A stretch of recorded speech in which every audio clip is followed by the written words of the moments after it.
we are doing separable differential equations. So we're going to separate. We started doing that last week. Like x is over here, y is over here, and then we're going to integrate both sides. There's kind of a process that we're going to flow through to answer all this stuff. So I'm going to do a few with you. I think I'm going to do the first three. Look at the sheet, and then let you guys go. So the first thing you want to do is get y is over there and the x is over there. So, like I noticed, if I multiply both sides by dx, those would cancel, and I would get dy equals 2xy squared times dx. I'm not done. I did not just separate my variables. I got my x over here, but I got to get the y's over there. That looks a little different every time. There's no like hard and fast rule for do this to get the x's and y's separate, but just kind of looking at the algebra of it and figuring out what to do. So then I think I would divide by y squared, so that all I have left over here is x's. And then I have y's over here, which you could write as dy over y squared, but you have to integrate it. So it would probably be smarter to write it as y to the negative second. So all of that was just to split up the two variables. And again, there's no hard rule for that. It's just kind of like whatever situation is presented to you, you've got to figure out a way to get the y's on one side, including the dy, and the x on the other side, including the dx. Then I'm going to integrate both sides. So I've separated the variables. I'm going to integrate the y's on the left and the x's on the y. So add 1 to the power, multiply by the reciprocal of the new power, so that'd be negative y to the negative first. If I integrate the right-hand side, that becomes x squared plus c. Now there's technically a plus c on both sides. Like anytime you integrate and there's not limits, there's really a plus c over here and a plus c over here. But if I have a constant and a constant, and I just move this constant over, so I still just have a constant. So like you can kind of combine the constants into one. It's just kind of customary to put that one on the right-hand side. You can do it either way, but you can put it on the right or the left. I'm going to put it on the right. So that is enough information for us now to find out what c is. So that is where I'm going to get c. So I got my x and y there.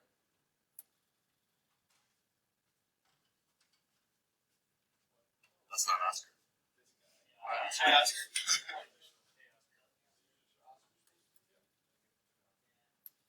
Oscar walks in right about now sometimes. So I'm putting in negative 1 over 11 for y, and I'm putting in 3 for x, and what is this going to allow me to do? Find out what c is. So 1 second. Take a second to do that. Negative x plus you guys. A battle sometimes.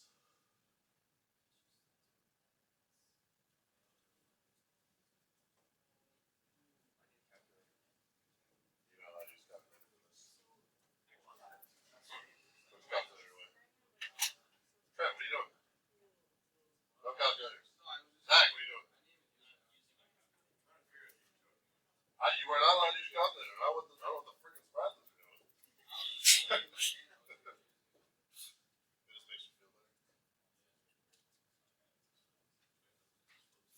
So, forget the negatives there. Raise it to the first power. It doesn't change, right? What does the negative do? Flips it upside down, so now it's negative 11 over 1. And then what does the negative do? Now it's positive 11, right? So 11 equals 9 plus c. So how many at c equals 2? Good. Yeah, without the freaking calculator. It's like a security blanket. Okay, so now I had this before, but now I have a better version of it. I'm not done, but I have a better version where I can say, okay, it's not c anymore. C is 2. And then the only thing you have left to do from there is solve that equation for y. You want the final answer to be y equals whatever it might be. So I think I would multiply everything by -1 first, or divide everything by -1, whatever you want to think of it as. So I would get y equals -x squared minus 2. Sorry, there's still a negative first power there. And then again, this is different every time. You got to solve for y. So sometimes it's tan or e or natural log or a power. How do I undo a power? If I have a -1 power that I don't want there, what do I raise both sides to? The -1 power. Because what do you do when it's power to a power? Multiply. So what's -1 times -1? It's just 1. You say 2. And then this would be your answer. So I think on the back, they might, I don't even know how they wrote it, but they could write it like this. Like they might have actually flipped it, but if you just have the negative first there, these are both good.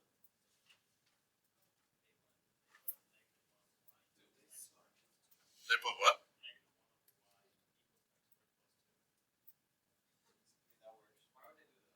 -1 over y equals x squared plus 2. That's like their answer? Is there a step below where you're looking at that? So what does that say, Chloe?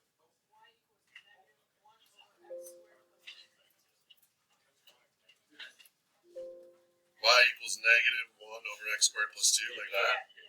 So that's the same thing too, right? Because they're just distributing that negative. If you took that negative and distributed it through to all three things, you get the same. Some of it's algebra, and I can't give you like a set rule for you to do this every time. Like I said, tans, e's, natural logs, whatever. But your process is the same. So you want to separate the x's and the y's, integrate them both, find out what c is, and then plug back in and solve for y. That pattern will continue. Questions on the first one then? Okay, race, we good? Clear.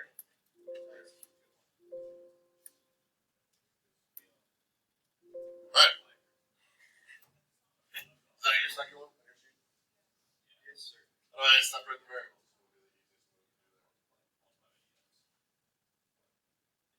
What if I just cross multiply? That's fire. Is that cool? So y squared times dy equals x times dx. And they're separated. So that was a lot easier.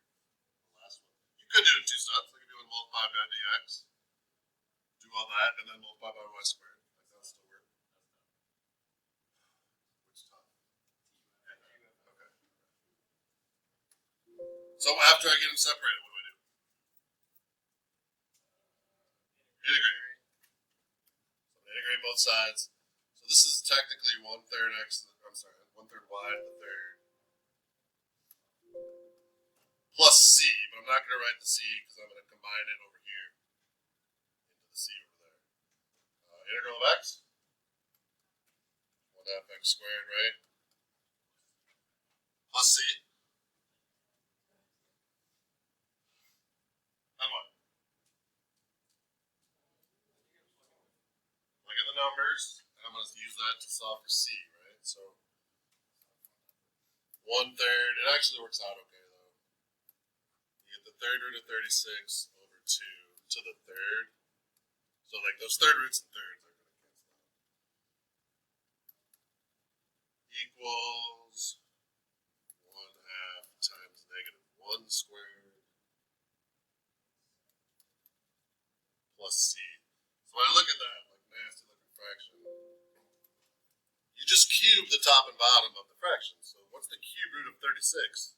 Cubed. It's just 36, right? So that goes away. Don't forget to keep the bottom. What's 2 cubed? Don't say 6. 8. And then, thanks, Ben. There he is. He's back.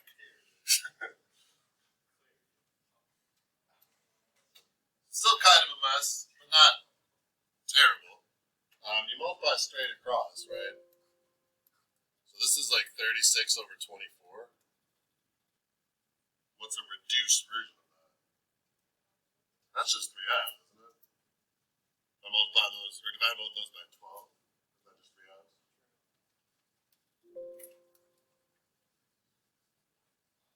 So 3 halves equals 1 half plus c. So what does c equal? C has to be 1 if I subtract a half from both sides. Then, leave myself a ton of room here. But I can go back to this guy, and I can write that better now. Squeeze it in here. So I've got 1/3 y to the third equals 1 half x squared, and then c is 1, so plus 1. So we're almost done. That is the correct equation, it's just not in the right form. So what do I still have to do? Solve for y. So I think I would triple everything first. Multiply everything in there by 3. What's 3 times 1/3 y to the third? It's just going to be y to the third. 3 times 1 half x squared. 3 halves x squared, yep. And then 1 times the 3. Plus 3. And then one more step I cube root it. Yeah, so the same idea as before. You would do like the opposite power. So some people might think of this as, okay, I'm going to raise both sides to the 1/3 power because that's the reciprocal of 3. You end up like this. Some people might say, I'm just going to cube root it. And you end up like this. And those are the same thing. You can write it either way. Again, in the multiple choice version of the AP test, they can pick one. Valid. Question number 2. Yeah.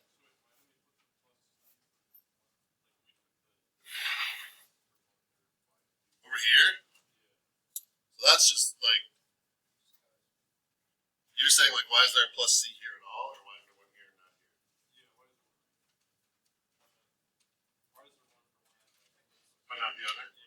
So technically, there's one like, there's a c here because you integrated. So let's say we call that c1. And then over here, it's a different c. So let's say now it's c2. Well, if I subtracted c1 from both sides, now I've got this by itself. And I've got like constant 2 minus constant 1. Isn't that just like a different constant? So I can just say like, okay, I just have a constant. So you're just combining.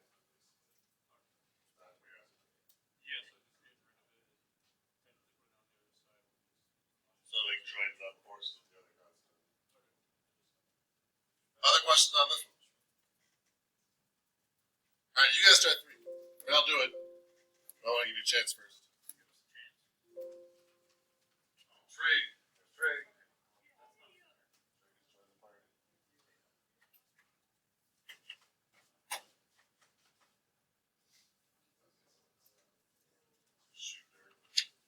No, that's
the x and y by themselves here. Again, I think your easiest route is cross multiply. So sec squared y times dy equals 1 times dx. Once they're separated, I'm going to integrate. What's the integral of sec squared? 10. We all remember that, right? Integral of 1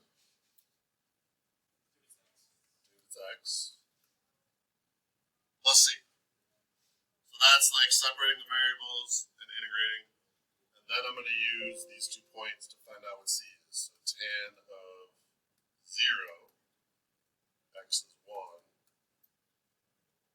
plus c. So 0 degrees is here. We want the y value divided by the x value for tan. So what are we looking at?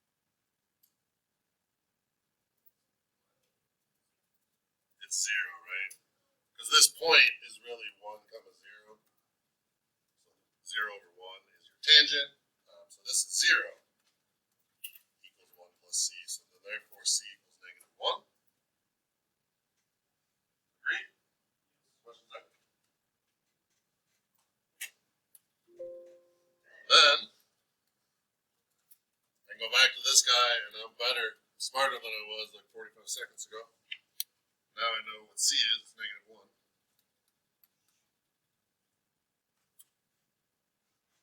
And then again, like, it's just an algebra thing. Like, it could be e's, it could be a length, it could be anything. I've got to get y by itself. How do I undo a tangent?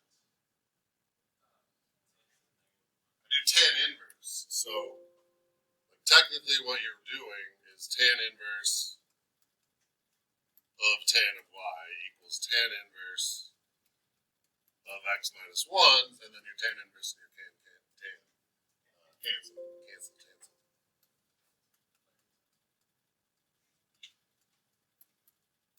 So that would be your answer. That was actually shorter than the last two. I thought if you know that tan and sec squared, it's a little easier. No, you're gonna be stuck. I think Matthew's told me 5 is the same as 1, but like just negatives. That's the exact same? I thought the question was different. The only thing that's different is that x is, x is negative 3 instead of 3, except that it doesn't make a difference because it's square. Well, but you got a problem to find that out, right? Actually, I mean, if you notice that the problem, though, I mean, I did the first one. Not you. Right down on your own. yeah. Is that right? Should we keep going, or are we gonna let you guys go? Okay, so now I get to work. Yeah. Walk around in this. Put this video up for Caleb because I know he'll for sure watch it.